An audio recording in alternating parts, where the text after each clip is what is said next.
Capítulo 25. Peso muerto. Para cuando llegué a la pensión, parecía una rata mojada y me castañaban los dientes, pero me daba igual.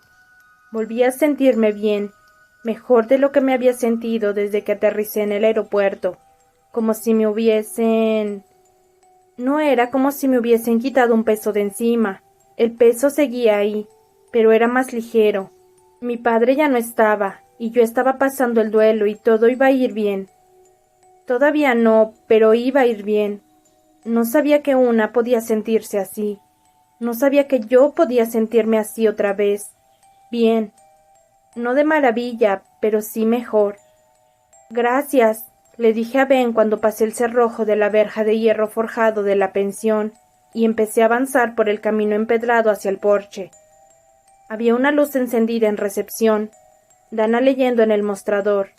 Me detuve debajo para no seguir mojándome, y me di la vuelta para mirar al fantasma de mi editor muerto. En el tercer escalón estaba casi a su altura, aunque él seguía siendo un poco más alto. Tendría que ser yo el que te diera las gracias, contestó, con las manos en los bolsillos y arremangado hasta los codos. Volví a ver el tatuaje que tenía en el antebrazo. Eran números. Una fecha, pensé, de hacía unos años, y parte de una firma que me resultaba familiar, pero estaba medio escondida debajo de la manga. Parecía menos arreglado que hacía unas horas. Llevaba los 3 botones de arriba de la camisa desabrochados, y había perdido la corbata, en algún sitio entre el mundo y este. ¿Siempre llevas a los fantasmas a gritar bajo la lluvia?, me preguntó. Aparté los ojos de su antebrazo. No, solo a las personas que me caen bien. ¿Eso quiere decir que te caigo bien? Todavía no te he exorcizado, ¿no? Soltó una risotada. ¿Otro de tus talentos? Tendrías que haber visto al último fantasma. Tuve que ahuyentarlo con agua bendita. Volvió a reírse y cambió el peso de pierna. Nos quedamos ahí, plantados, algo incómodos. Sentí el corazón palpitando y a punto de salírseme por la boca. Y cerré los dedos con fuerza contra las palmas, porque lo único que quería era tender la mano y peinarle el pelo caído, y apartárselo de la cara. Le hacía falta un buen corte, pero la verdad era que me gustaba cuando no lo llevaba engominado a la perfección. Se le ondulaba a la altura de las orejas y en la base de la nuca, con el tipo de rizos en los que enroscaría los dedos y jugaría. Sentía que era uno de esos momentos en los que tendría que haber dicho algo, lo que fuera, lo mucho que agradecía su ayuda y cuánto me gustaba tenerlo cerca, y lo mucho que sentía que estuviera muerto. Estábamos en un barco que pasaba por debajo de un puente. Un segundo en la sombra, un momento, el momento, como aquel que viví con Lee en la biblioteca de aquella casa, cuando acepté la mano que me tendía y dejé que me llevara a lugares desconocidos. Como aquel momento con Stacy en el bar universitario del Soho, cuando me preguntó cuál era mi sabor de helado favorito, y con John en el instituto, cuando me invitó a comer pizza con sus amigos después de la fiesta de graduación. Pequeños momentos que atrapas y guardas en botes de cristal, como luciérnagas, o que dejas pasar. Yo no podía atrapar aquel momento, no podía quedármelo, no podía quedarme con él. Sabía mejor que nadie lo que pasaba cuando le cogía demasiado cariño a alguien que ya estaba muerto, cuando abría mi corazón y dejaba que entrasen. Ya me había pasado, y había encontrado su cadáver en el risco 3 días después. Una pequeña parte estúpida de mí pensó que seguía vivo, pero no, era un fantasma. Igual que Ben, no estaba vivo, no era real. Si no iba con cuidado, volvería a cometer el mismo error. Y él también sabía que era un error, porque los dos dejamos que pasase el momento y no nos encontramos al otro lado. Era meticuloso, pensaba bien las cosas. Estaba claro que no iba a hacer nada, a decir nada. Se mantendría a una distancia prudencial, por el bien de los dos. Pero, ¿por qué me frustraba tanto que fuera así? Carraspeó y señaló la puerta con la cabeza. Deberías entrar, no sea que acabes muriéndote tú de frío. Sí, tienes razón, contesté y me di prisa por dar media vuelta y entrar. Dana estaba sentada en el mostrador leyendo otro libro. Esta vez era uno de fantasía, de N.K. Jemisin. Levantó la vista cuando oyó que sonaba la campanilla que había encima de la puerta y saltó del taburete. «¡Estás empapada!», gritó, cogiendo una toalla de debajo del mostrador y rodeándolo para dármela. «Muchas gracias».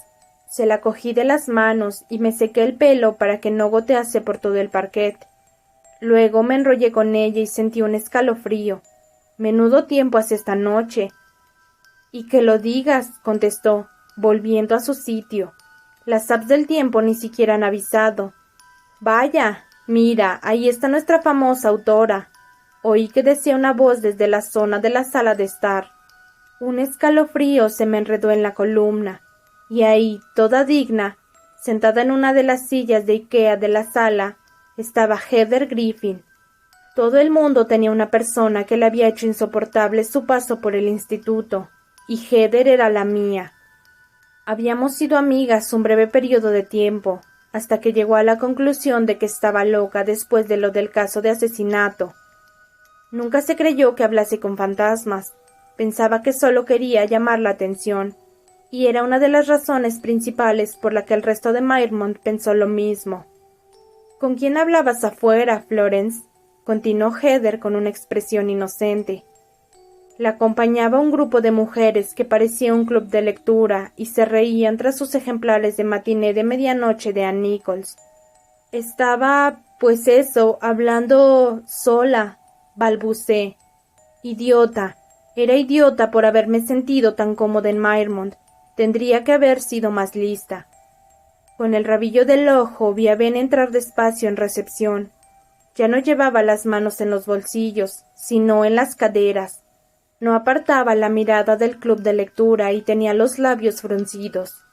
Dana, para ayudarme, se inclinó hacia adelante desde el taburete y dijo en voz alta: «¿Cómo va la estancia, Florence? ¿Necesitas algo?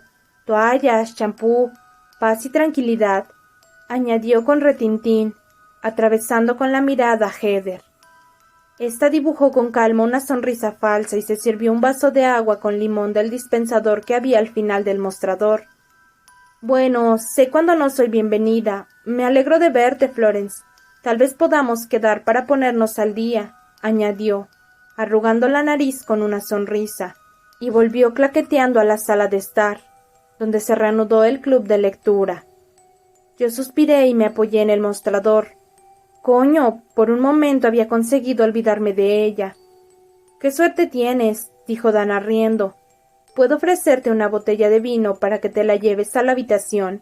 Nos ha llegado un tinto nuevo de Baltimore de un amargo delicioso». «No me tientes. Todavía tengo que escribir el obituario de mi padre, y no sé cómo, pero necesito conseguir flores silvestres. Han crecido algunas en el jardín de atrás, por si las quieres». «¿Hay 1000? Se encogió sorprendible. «Ostras, por desgracia, no». «Pues ahí está el problema. Y lo de flores silvestres es algo muy impreciso. Eso sin tener en cuenta que no tengo $1000 para pagar a un florista que me las traiga». De la sala de estar llegaron unas risitas nerviosas del club de lectura. Mentiría si dijera que no quería saber qué decían de Matiné de Medianoche. Ben estaba apoyado en el marco de la puerta escuchándolas. Su cara no me dijo mucho, excepto que, o bien su análisis de mi escritura lo aburría, o bien no les estaba prestando ninguna atención. Dana repicó, con los dedos en el mostrador de roble, pensando. «Tal vez podrías buscar en el risco. Ahora es parte del parque natural. Puede que encuentres algunos si no es demasiado pronto». No había vuelto desde aquel día. Las flores tenían que estar ahí. ¿Cómo no? En el último lugar en el que no quería buscar, pero parecía que tal vez no tenía alternativa. «Gracias. Iré de excursión mañana a ver». «Genial. Ya me contarás cómo te va». «Claro, eres mi heroína». «Toma ya». Cogí uno de los caramelos del cuenco y empecé a subir por las escaleras cuando mi nombre me llegó a los oídos. Fue solo un susurro, pero lo oí. Venía de la sala de estar. Las mujeres del club de lectura estaban hablando sobre mí. Si su forma de ser en el instituto tenía algo que ver con cómo eran ahora, no estarían diciendo nada bueno. Se me tensaron los hombros. Dana, solo moviendo los labios, me dijo que no tenía por qué ir, pero me acerqué de todos modos.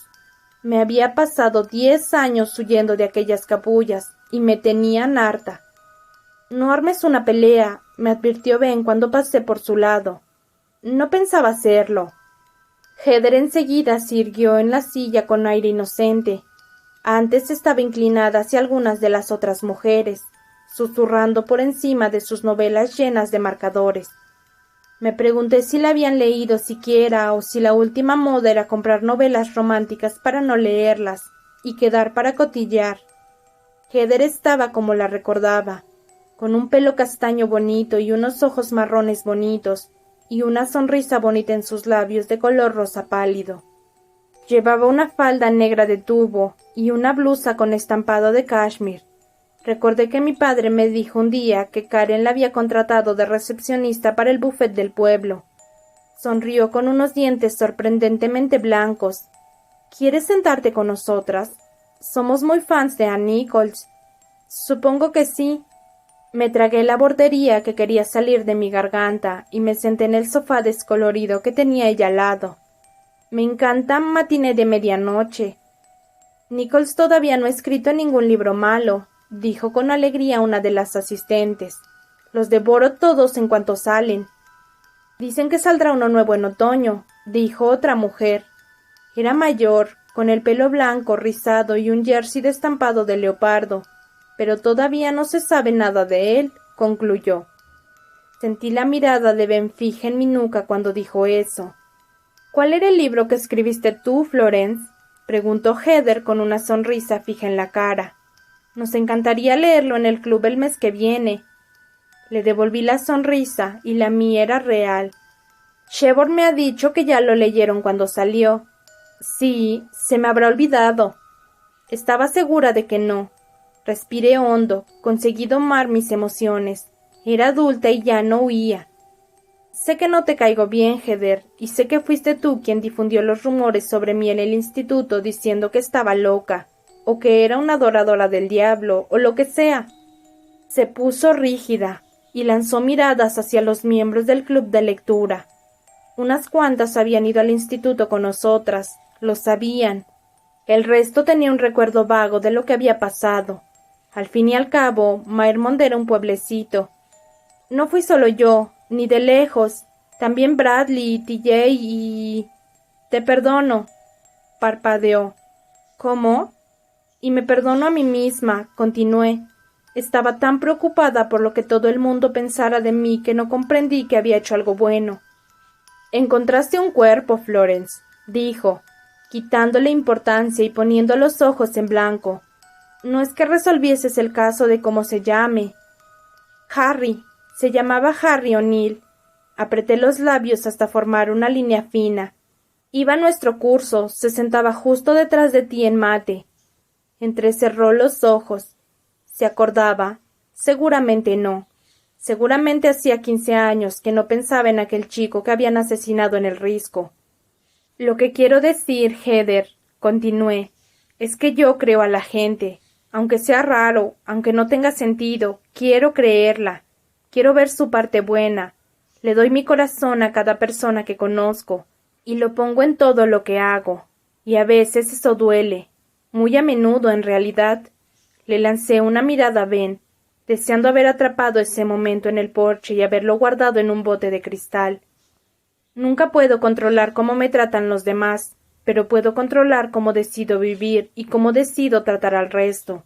Y durante años me he preocupado por lo que pudieran pensar o querer de mí, porque de verdad creía que importaba. Fruncí las cejas al darme cuenta de que ya no estaba hablando solo de Heather, sino también de Lee, de las personas que habían cogido de mí lo que habían querido, que habían retorcido mis buenas intenciones y las habían convertido en algo amargo. Florence, no sé a qué viene esto, dijo Heather fingiendo estupor, pero el resto del club de lecturas no habló. Algunas habían abierto los libros, otras estaban mirando el teléfono. No sabía lo que pensaban de mí. pero me di cuenta de que me importaba una mierda. Así que te perdono, le dije, porque no lo entiendes y no pienso explicártelo, pero le gustabas a Harry hasta el final. Me puse en pie, cogí una de las galletas de la mesita de café y le di un bocado. A pasarlo bien, chicas, añadí y salí de la sala de estar. Dana me dirigió un saludo militar contenido mientras subía las escaleras y me dijo sin hablar: «Joder». Y que lo dijera. No me permití detenerme hasta que llegué casi al final de las escaleras. Me temblaban las manos. Solté una exhalación fuerte y busqué en el bolso la tarjeta que abría la habitación. Ben subió las escaleras detrás de mí. «Harry, ¿es el chico al que ayudaste?» «Sí, cuando tenía 13 años. Harry, o su fantasma, vino a verme una noche igual que tú, aunque yo no pensase que estuviera muerto, porque lo había visto ese mismo día en clase. Pero sí, no sabíamos por qué seguía aquí, y él no se acordaba de cómo había muerto, así que lo ayudé a descubrirlo. Intenté no pensar en aquel año, en la investigación policial, en las noticias de tirada nacional, en los rumores del instituto en los que lo mejor que se decía de mí era que estaba loca, y lo peor que era cómplice. El resto ya lo sabes. ¿Te gustaba?, dijo con algo de pena. Siempre tengo que aprender las cosas a las malas. Intenté bromear, aunque la broma no triunfó. Tendió una mano, pero luego se detuvo y se cruzó de brazos. Los bíceps le tiraron de la camisa a medida, aunque yo no estaba mirando nada. «¿Qué va? Ben era terreno vedado». El cerrojo hizo un clic y yo abrí la puerta con el hombro. «Y, bueno, gracias por esta noche». «Dulces sueños», contestó, y se apartó de la pared para marcharse. Un pensamiento me pasó por la cabeza mientras se alejaba por el pasillo. «¿A dónde vas?». La pregunta lo sorprendió, porque dio media vuelta hacia mí. «Es que los fantasmas no duermen y...». Se encogió de hombros. «A vagar hasta que desaparezco, y luego suelo aparecer cerca de ti». «¿Y sigues sin saber a dónde vas?». Negó con la cabeza. «Bueno, si quieres, puedes quedarte en mi habitación». Pero eso sonaba raro. Era raro. Al fin y al cabo, lo estaría invitando a quedarse mirándome mientras dormía a lo Edward Cullen. Había dicho que era romántico, así que quizás se sintiese halagado por pedirle que jugásemos a Crepúsculo, u horrorizado por habérmelo planteado siquiera. Era tirar una moneda al aire. Negué con la cabeza. «Da igual. Que tengas buenas noches, Ben». «¿Y tú, Florence?». Cerré la puerta y apreté la espalda contra ella, porque sentía que el corazón me latía tan rápido que parecía que quería salírseme del pecho. Lo había tenido tan cerca que había visto que tenía una fina cicatriz bajo la ceja derecha, y un lunar encima del labio, y los vellos finos de los brazos, y... «Me he metido en un buen lío», dije en voz baja mientras abría el ordenador, y no solo porque me estuviera enamorando de... No me estaba enamorando, no podía. Intenté no contemplar la idea mientras abría el obituario de mi padre de nuevo, y miraba el documento en blanco. Entonces respiré hondo y, recordando lo que mi madre me había dicho hace un rato, empecé con una historia sencilla. Empecé por la despedida.